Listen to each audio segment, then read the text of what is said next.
Welcome to the part 2 course in our modern IT support training, virtualization and cloud computing.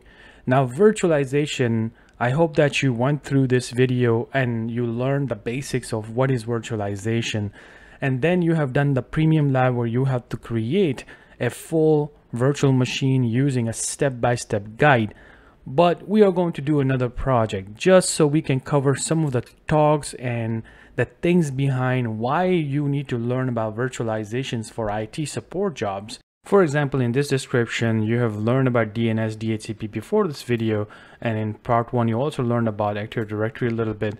Now you're seeing VMware and also Microsoft Hyper-V. These are the two top virtualization technologies that if somebody know one, then you will be respected even if they use VMware. So let's say if you know VMware, then people will know, okay, if you don't know Hyper-V, that's fine because you know about VMware.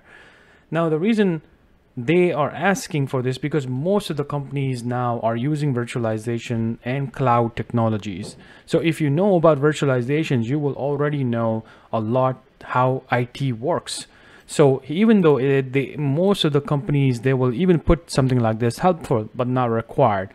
But if you can get the helpful converted into your projects, this means that this person who is going to go for the interview, and let's say one person who can take this thing lightly and say, you know what, this is helpful, I'm not going to learn virtualization, and then you go to the interview against that person, of course you're going to have a lot of benefits over that, because the interview manager will say, you know what, you have done virtualization, that's pretty good, because most of our clients use our virtualization technologies, we built systems for them, blah blah blah, and then you can get that benefit and maybe you will get hired because of this one thing that you have over the other person. So I'm sure from the lectures you already know what is virtualization. But let's go into the lab and let's do some project and basic project, and I will explain things because you already know, you have done this virtualization in part 1, you did it in part 2 as well, and now we're going to just kind of talk about things and then kind of like, you know, explain things at the IT help desk level. We are going to use the same sandbox that we have been using for most of our labs in projects. We're going to go ahead and click on practice labs. You will scroll down and you will type 2019 just like that, and we're going to use 2019 sandbox for this lab. You're going to click on launch lab and it should open a new page and it will look like this. If you have issues with the launch button, then you can use the manual username and password and look for this title and then click on it and you will get to the same page. And so we'll go ahead and launch this lab.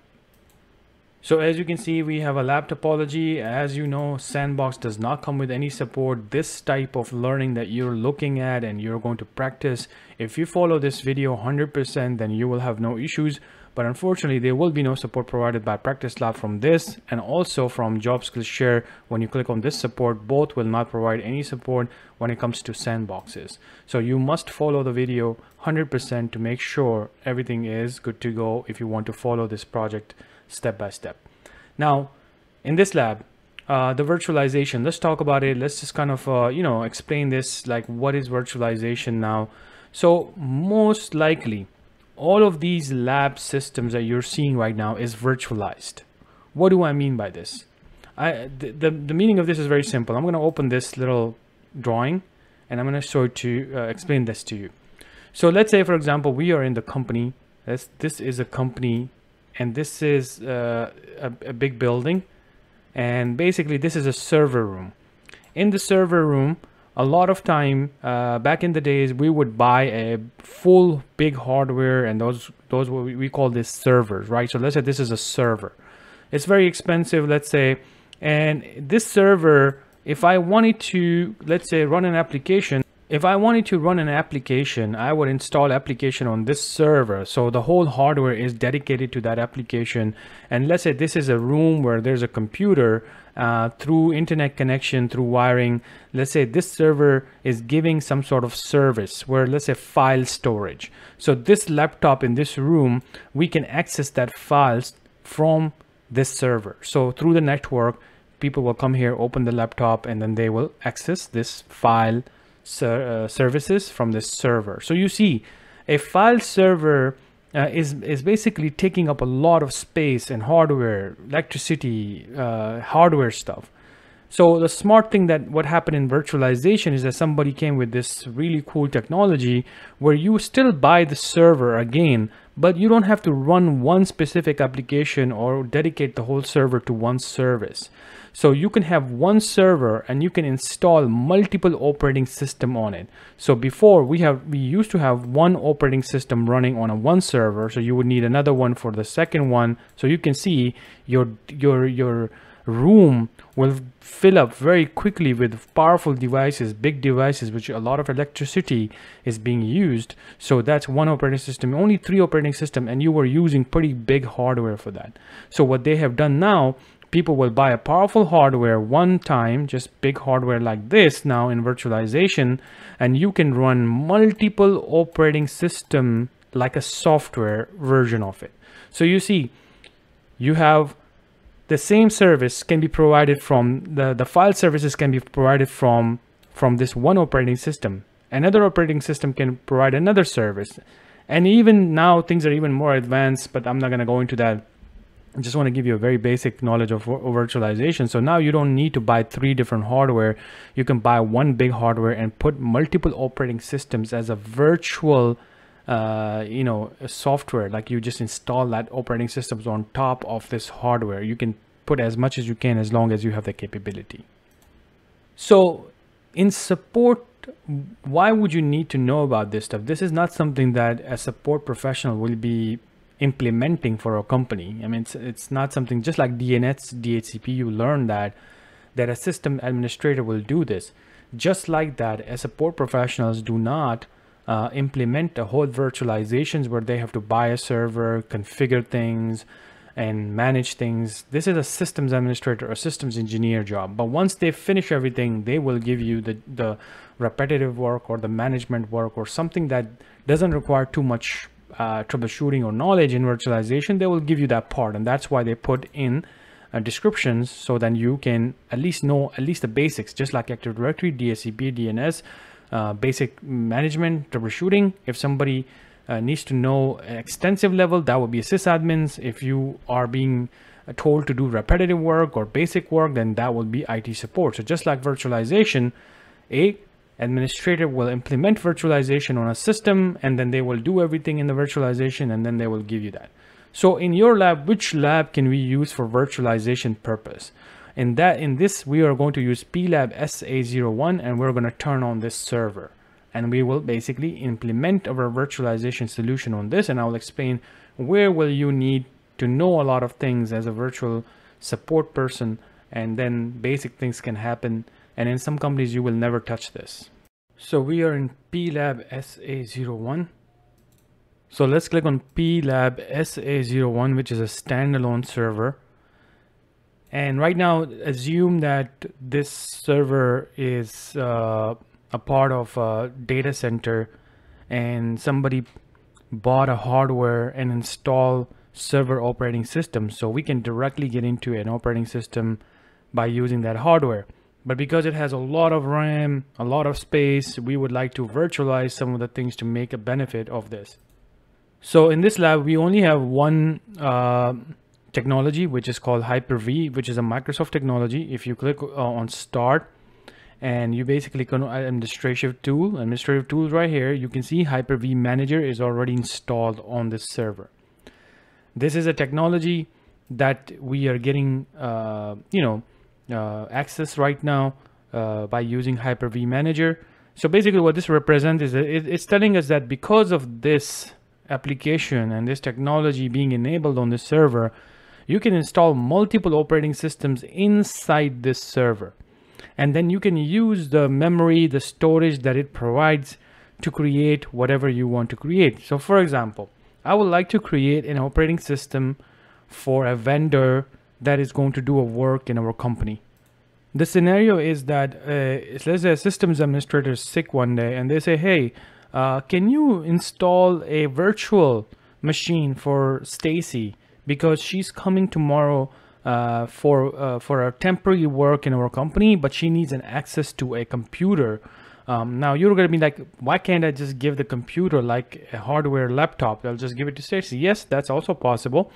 But maybe there's a reason that they want you to install a virtual machine, because maybe they're doing something. But the specific thing that they're asking you, that can you give access to, can you create a virtual operating system machine for Stacy, so then she can use the laptop that you're going to give to RDP to this machine. What I mean by this is that she's going to get a hardware laptop, or maybe she will go to some kind of lab, maybe she'll go to some kind of office, she will turn on her machine, and that machine is probably not used for testing or whatever she would like to do. She doesn't want to mess that real machine. So the requirement is that give her something that she can mess around, and still we will not have any issues with the main machine. So she will get a real laptop, you're going to give it to her, but then when you install this operating system here, then through the network she can connect to this machine, the virtual machine, from her laptop. On her laptop, she will go into her machine and type RDP, and she will open something like this. And then whatever you install right here, let's say Windows 10, Windows 11 server, whatever that is, it's going to be a virtual machine, virtual operating system. So she can then remote into this virtual operating system and then do her settings or whatever she would like to do. So now we have to create a virtual machine. To create a virtual machine, you will click on, right click on PLAB S801, and here we will click on new. In new, we're going to click on virtual machine. So let's go ahead and click on that. You can see now we have a new wizard. We're going to click on next, and then here we will type, let's say, Stacy vendor. We're just going to call that Stacy vendor, and we're going to click next.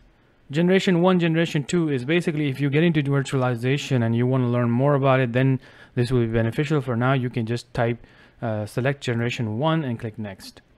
Now this is important. You see, in virtualization, the biggest thing that why we love virtualization is you can change memory, you can change disks, you can change these things. And real systems, that's why back in the days we didn't have to do all of this stuff, and we couldn't do it easily because we have to get into the hardware and open the hardware and then buy the new RAM, and we will have to put it inside that hardware. Now, because you're in this powerful systems, it could have, let's say, 256 GB RAM or 1 TB RAM, and then you can specify the RAM that you would like to give to this machine. So of course, in virtualization, you have to make sure that you cannot just go and give this machine 60 GB RAM, because you have to see what is your main machine, what is the main hardware, what is the main memory that you have. So if you go to a system of the main server, we only have 8 gigs. So we can only, let's say, give 2 GB RAM, and that we will just 2024, and we can only just do that, and that would be better. That will be okay for this virtual machine. We're going to click next. Here is a networking. So of course, when it comes to networking, you need to know a lot about virtualization networking, virtual networks. At this point, you really don't need to worry about that. That is something sysadmin will configure, and you'll just have to make sure you pick the correct networking that they give you. So here I'm picking the correct one, and I'm going to click next. Now this is another important part where in virtualization you need to make sure that the space, you can only give the space that's available to you, just like memory. So you need to make sure that what is your server, the hardware that the server is on, or the virtualization technology is running on, you need to make sure that real space availability on that main hardware. So when we only have 80 GB RAM, we can only give a little bit of RAM to this virtual machine to make sure everything is running. We're just going to basically give, let's say, 20 or 25. Let's make it 25, and we'll click next. Now the next important part is that when you have a real hardware, when you want to run an operating systems or install operating system on that hardware, you will plug in a DVD or USB, and then you will tell the hardware to install the operating system from that DVD or USB. In virtualization, because it's a virtual system, you cannot see this like in front of you, so it has to be a virtual type of installation for CDs or anything that you would like to install on top of these systems. So when you are trying to install an operating system, you need to have that ISO, which is basically like a virtual format of a real DVD. So the DVD is converted into .iso file, which is an image file. So we're going to go ahead and click on that. We're going to go ahead and browse. In this lab, we have already installed ISO or downloaded ISO from internet. This is how it looks. When you go to the internet, Windows, Microsoft, or any other vendors that you're going to be using technologies, they will give you their own ISO. So we have already went to Microsoft and downloaded the one that we needed. In this case, we are going to install the Windows 10 Pro version, and we're going to select that and click open. And then we're going to go ahead and click on next and finish. So now we are creating the virtual machine Stacy vendor. Now, before you start the Stacy virtual machine, let's go ahead and right click on Stacy virtual machines. You can still change settings by right clicking on that virtual machines. So let's go ahead and click on settings.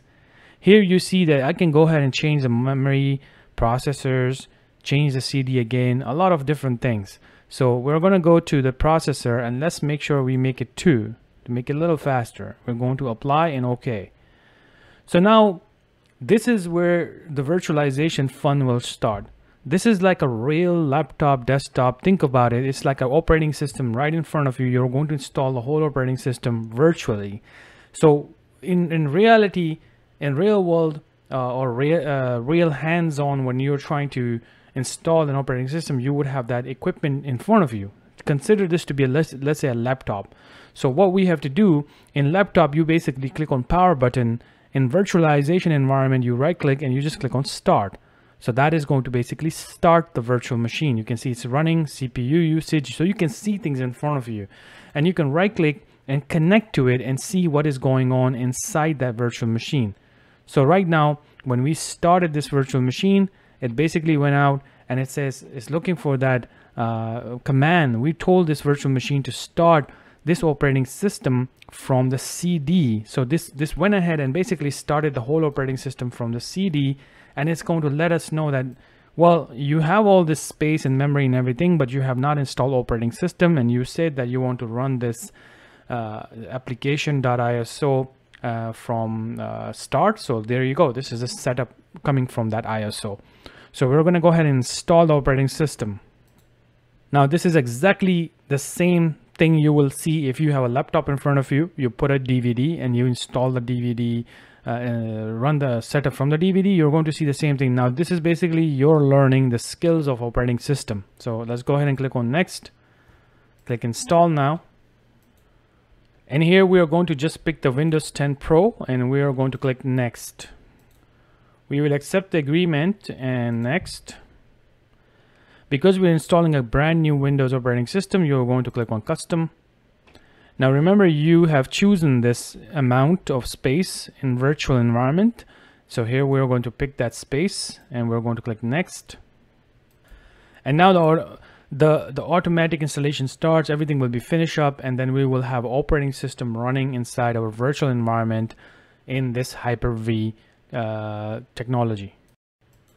Once the installation is finished, you can restart this machine. Now you will leave this and not touch anything because it's going to start automatically to complete the setup. Now we are at the installation for this virtual machine. So now we can install the operating system by clicking on the normal options that you will see on any installation. Like this could be right in front of the laptop as well. So let's click on the basics here. So I'm going to skip this. This is something you should know from our part 1 course. You have done a lot of installations. I'm going to click on I don't have internet. And we're going to do a continue with limited setup. Here we're going to create a name. So let's call it Stacy, who is going to use this computer. And then we're going to put a password. So give security questions. You can put whatever you want. All right, we're going to accept this. Not now. So you have installed almost a Windows 10 virtual machine inside this server. So virtualization this is the beauty of virtualization, that we can do a lot of things right now. And to make our life easy, we can take a whole backup of this machine as is right now. So whatever you do next, you can come back to this initial setup. And you can also send this whole operating system file to someone online. Let's say you want to export this whole file, you can click on export. And whatever, let's say sometimes what happens is that people will install applications, and they will do a lot of changes, and then they will send the whole file like that, and then administrator from another company, they will just create a new virtual machine, but this time they're just going to import it, so then they don't have to install anything. They can import the whole operating system like that without needing a hardware. You don't have to send a whole laptop to a person or a desktop to check things out. You can just now send a file, and then they have operating system with all these changes. So there you go, you have a virtual machine running inside a server. So this is your server that you're using for this lab. As you can see, you can click on it, and now inside that server you have another operating system. You see, so now you can this is the for somebody who's new, when they see something like this, they're like, wow, that's possible. Yes, that's possible. And this is why companies have now hundreds of virtual machines running inside their system. So usually when you go to a company, you may see a server like this with bunch of virtual machines or virtual servers, domain controllers, file servers, you name it. If it can be virtualized, they will have it virtualized. Now, as a support person, like I mentioned before, that you will not be doing a lot of setup on a server, but whatever you have done right now in this little demo, you could be probably doing that in a company. When they say, do you know how to install a virtual machine in Hyper-V or VMware? So VMware is not something we have touched, but Hyper-V, if you say, yes, I know how to do this in Hyper-V, I have done a project in my JSS membership or my project, that's enough for someone to know that you know a little more technical knowledge than a person who don't have any clue about virtualization. Now, to show you how cool virtualization can help you with, like, labbing and things like that. For example, you want to learn something in Windows 10, but you don't want to mess with Windows 10 too much. So let's say, for example, we want to come back to this same setup again in a few seconds or in a minute. Let's do that. So I'm going to do some changes later on, but I want to be taking a backup so I can come back to this setup again. So how can we do this? We can go to the virtual machine. So let's go on top. And in virtual machine, you see there's a little checkout option. I'm going to go ahead and click on this little checkout. And then I'm going to name this. I'm going to say Fresh OS. And I'm going to click yes. So now I'm taking a backup, a backup for this virtual machine, so then I can come back to it very, very quickly. Now, let's assume we did something really bad. Like, I'm just going to say this file is a virus. Let's just say this is a virus. I downloaded it while I was doing testing, and you know what? I messed up. I really want to get back to my original state of this machine because I was doing things, and I want to get back. So you see here, you can see revert. So when you do revert, this will take you back. Or if you have multiple backups that you have taken, it's going to show a tree.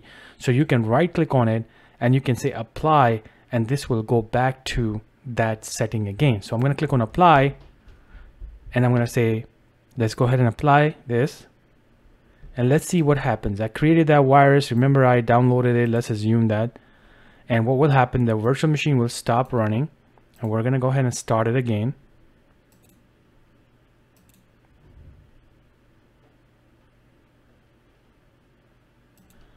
So let's go ahead and log into our virtual machine.